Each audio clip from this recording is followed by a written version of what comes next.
Welcome to A Drink with John. Now, unfortunately, it is 9 o'clock or so on a Saturday morning in Los Angeles, so the only drink we're going to be having today is aqua.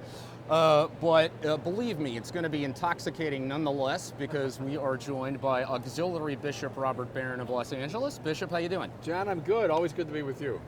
Now listen, first of all, let me ask you about this jamboree we're at, the Religious Education Congress in Los Angeles, largest annual gathering of Catholics in North America, one of the largest anywhere in the world. Yeah. Now I know you're still relatively new to LA land, La La Land. La La Land. But had you been to the Congress before you got here? Oh yeah, in fact, this is the 20th anniversary of my first appearance. I first came here in 1997. Really? And then I came pretty much every other year, I'd say. So this may be my 10th time visiting the Yeah, I think you got me. I think my first was in 1999. Is that right? Yeah. So as always, coming in your coattails. As always. Yeah.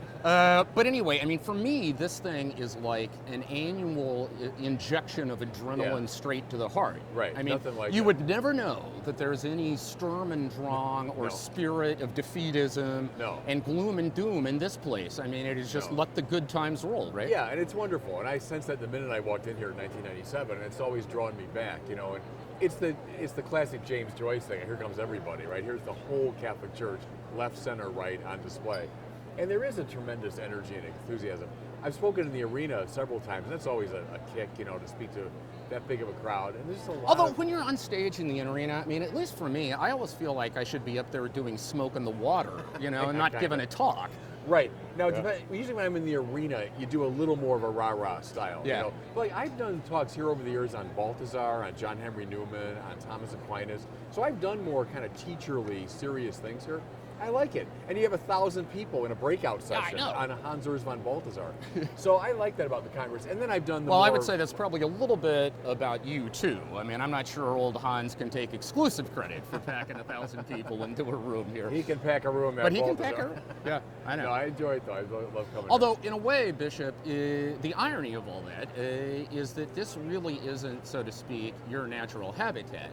I mean, your ministry is predicated, first of all, at like lapsed Catholics, and then radiating out from that to the world of secularists and atheists, and trying to you don't find many of those folks here. No, and it's a different game. So here you're trying to, you know, energize the base and energize the people who have given themselves to the church and all that. But yeah, you wouldn't be finding the nuns, the N-O-N-E-S, here very often. Yeah, there are plenty of N-U-N-S nuns here. That's right. They're in great numbers. But no, the real seculars won't come here. But you got to, you know, fire up the troops to do the good work. Well, speaking of the good work, you are, of course, well, I mean, you're known for many things, of course. The 10-part Catholicism series, you just released, I think, the third follow-up to that, right? Your series called Pivotal Players. Yeah, that's right. Which is available on DVDs and can be ordered from Word on Fire. Is that Word on Fire? Right next door here. Yeah, wordonfire.org. Yeah, right. So that's www.wordonfire.org. Check it out. Pivotal Players, Bishop Robert Barron. So that's the mandatory union rule commercial plug for this segment. But, you know, in particular, you are also known for your YouTube ministry and for the various ways in which you engage people who don't normally talk to the Catholic Church in conversation, particularly the secular atheist world. And you just did that in a particularly kind of striking fashion by agreeing to go for a full hour on a very popular YouTube program, as I understand it, called The Dave Rubin Show, which plays very well with the secular and atheist world. That's kind of his demographic, right? And you agreed to sit down with him for an hour and sort of talk church, which meant, you know, you had to take all the body blows that secularists are legitimately and inevitably going to bring up. So the sex abuse crisis and violence, you know, and all that kind of stuff. And then all the policy questions, gay marriage, abortion, you know, all of that stuff. Threshold level question.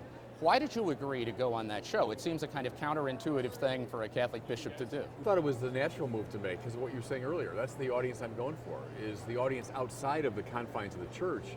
Those who are nuns, N-O-N-E-S, who've fallen away, those who are skeptical, the atheists, the agnostics.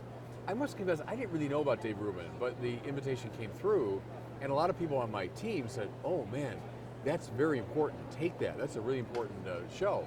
So I did a little research and indeed found out he had a wide following, and especially among secularists, atheists, agnostics. So I thought, great. And the further good news is when I met him, very friendly guy, and he was sort of a protege of Larry King. And it's a Larry King style, meaning he'll ask the question, but not in a kind of aggressive or gotcha sort of way. He really seemed interested in finding out what I thought, you know? So I found the experience very pleasant. The hour went by very fast, and I enjoyed the opportunity to talk to him. And here's what struck me about it. So in the wake of it, you read the comments, you know, on his YouTube site, and there's always the predictable, you know, this guy's an idiot, and he's got blood on his hands, and they hate the Catholic Church.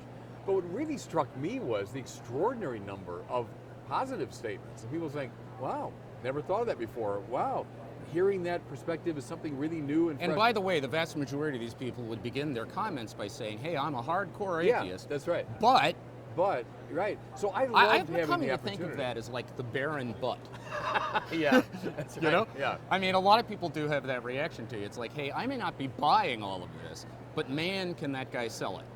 Yeah, and I'm happy to be able to do it, and I'm glad we talked a lot about atheism and non-belief. And you know, he asked me, how'd you get into this game? And I went all the way back. It's sort of my, you know, genesis story of being a 14-year-old and hearing Thomas Aquinas, one of his arguments for God's existence. And so he said, oh, tell me about that. What did you take in? So I told him, and then we developed that a little bit. And he gave me the opportunity to make the case, you know? Yeah, and among other things, that opportunity meant that you could use what I know is one of your kind of stock arguments, but it never stops being effective.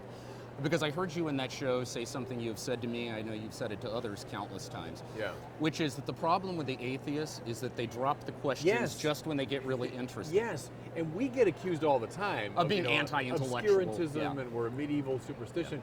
But in fact, and I think that's demonstrably the case, it's the atheists who get suddenly extremely uncurious, right when the argument starts getting fascinating. And they're the ones that will shut down. Like I said it yesterday here at the Congress, I told the folks, look, we got to come up with some good arguments because our kids are getting argued out of theism. So I suggested this argument from contingency. I ran through it a little bit, and I said, in my experience on the internet, the atheists and agnostics run from that argument like vampires from the light. That they hardly ever really engage it. They'll throw a quip at it, or they'll make a negative remark, but they hardly ever engage it because there is something very logically compelling about it. And so, see, I'm for logic. That's like Chesterton's point a century ago, was the church is the great representative of logic in the midst of a world that's grown extremely skeptical. Read John Paul II, same thing. Yeah. The church is the great advocate of reason at a time when so much of the high philosophy is degenerating into radical skepticism. And on the popular level, we're getting into all this nihilism and so on. Oddly, it's the church that's supposed to be the avatar of darkness. It's the church that's advocating reason. So that's part of my Now, I know argument. you're saying oddly in an ironic sense, but the truth of it is there's nothing odd about that at all. No, not at all. But it's odd from the standpoint of modern secularism that would tend to see the church as the avatar of superstition. Au contraire, I would say. And I think that does have a surprising effect on people. They say, oh, I never thought of that, you know? For the record, ladies and gentlemen, Bishop Barron does actually speak French, so when he says au contraire, it's not some glib, fancy-pantsy maneuver. He actually knows what he's doing. I do know what it means. Yeah. Listen, here's the thing. And I was telling one of your people this earlier, I've now had the opportunity to interview you fairly extensively. Yeah. I've watched you in action in a number of different settings. I've watched your videos. I've watched a lot of your YouTube stuff. Two qualities for me just jump out as kind of the defining Bishop Barron touch. Yeah. Okay, there's smart. I mean, in the sense that this is a guy who was he didn't just Google this 5 minutes before he began this conversation, okay, but has sat with this stuff, thought about it, studied it, pondered it, picked it up, looked at it from different angles, put it back together, right? Yeah. Knows what he's talking, deeply smart, okay? And the other quality that is just unfailing is calm. I mean, there's just this preternatural calm about you. So situations that other people might perceive as threatening, or their blood might start to boil, or they would get nervous or off their game, or whatever it is. And I suppose it's just the fruit of experience, right? You've been there, done that, so you don't lose your cool. And those two things, in my experience as a media guy, if you can come off as smart and calm, you're going to win the majority of your It's not a bad combination, And I think that's probably right, that both of those are born of a lot of experience. So, I have a doctorate in theology and master's in philosophy, taught for many, many years. And when you teach, you hear every possible question, every possible objection some student has raised at some point. I've written a lot of articles and books. I've engaged people at that higher level.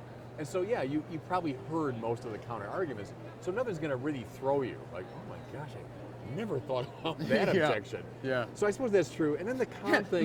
Like, the sex abuse crisis, right. I had never Oh thought that might be an objection what to the do I faith. say to that? Yeah. So, that's born of some experience. And I suppose the calmness, too. Believe me, when I first started on YouTube, though, and people were commenting, and I didn't realize you even could comment on YouTube videos, I mean, my blood did boil a bit. I think, oh my gosh. But then I've done that for 10 years. So people have thrown all the invective in the world at me on YouTube. So I suppose in that way I'm used to it. Dave Rubin was like a powder puff in that way. No, and he was extremely calm. And I don't mean gracious. that critically at all. I mean, he was just a very gracious guy. Yeah. So there was none of that polemicism with him.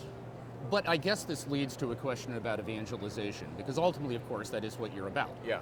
How much of evangelization, successful evangelization, is technique that can be taught and duplicated? And how much of it is a matter of personality that is just singular and you can't scale it up? Yeah, and it's both and obviously. And it's something I've discovered in the course of my life and my time as a priest. When I first started in the sort of academic thing, I envisioned an academic trajectory, probably going to a university and being a professor and all that. And I've always loved that side of life. But I discerned a certain ability to do this work. And I thought it would be irresponsible of me not to follow that, trajectory. So part of it, I think, is just, it's a charism, I suppose you'd say, I discovered in myself. But also I would say it is born of experience and study and work. My mantra, when people ask me, younger people ask me, I want to get in this world, what should I do? I always say, read, read, read. I think people jump into this world too quickly, and then they'll get flustered, and then the counter arguments will throw them. Read, read, read. And that Fulton Sheen is my model there. Fulton Sheen, who had the agrégé degree from Louvain, taught at Catholic U, my alma mater, for 20-some years. And was, if I'm not mistaken, the first American at Louvain to win the Mercier Prize. Right. And so here's a guy who was very well versed. G.K. See, I read a little bit too. Oh, you do indeed. No, but that's I don't compliment each other, but that's part of your charm and effectiveness, is that you do bring a lot of intelligence to it. So well, I was listening to you talk. I was going to say we have a companion problem in journalism, where a lot of people who are trained as journalists are all process and no content. That is, they know how to put a lead together or package a glitzy video package, but they don't actually understand the subject they're reporting on, right? Right. So it's a mile wide, inch deep. Yeah. But so I think you can learn some of those techniques, and I would say get in the arena. Get in the arena, engage in the struggle, but always realize you're dealing with people. So maybe some of the calm comes from that, as like these terrible things come at you on the internet. All right, behind that language is a person somewhere, and I've got to reach out to that person. I buy that. I think that combination is important. Well, anyway, that's what my wife says, having listened to whatever it is, 24 hours of you talking. She says smart and calm. That's the Bob Barron thing. Good. I like those. Last thing, what's the next project for you personally or Word on Fire? What do you got in the pipeline? Well, the completion of the Pivotal Player. So I started 6 of those. We finished 6 episodes, and then I was made a bishop. So now I'm going to pick up.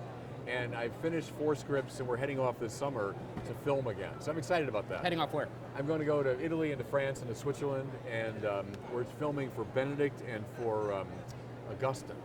So I'm excited about that. Having come out here, I had to go through all the transition and figure out my life, and I just wasn't able to do it. But we're able to carve out about 12 days this summer where I can go film. So your travel's going to take you through Rome? Oh yeah, we'll be in Rome for sure. Well, let's hook up. I will buy you a plate of bucatini alla matriciana. Love it. Know exactly where to go. Love it. One other project that Bishop Barron did not mention to you is that he and I are working on a book together. Yes. The book is primarily Bishop Barron with a little artifice and setup from me. But in any event, you can look for that title from Image. Christmas 2017 is the plan. Bishop Barron, it is always an honor to be with you. John, you're great. God bless you. Good man. Okay. That is A Drink with John. Join us next time.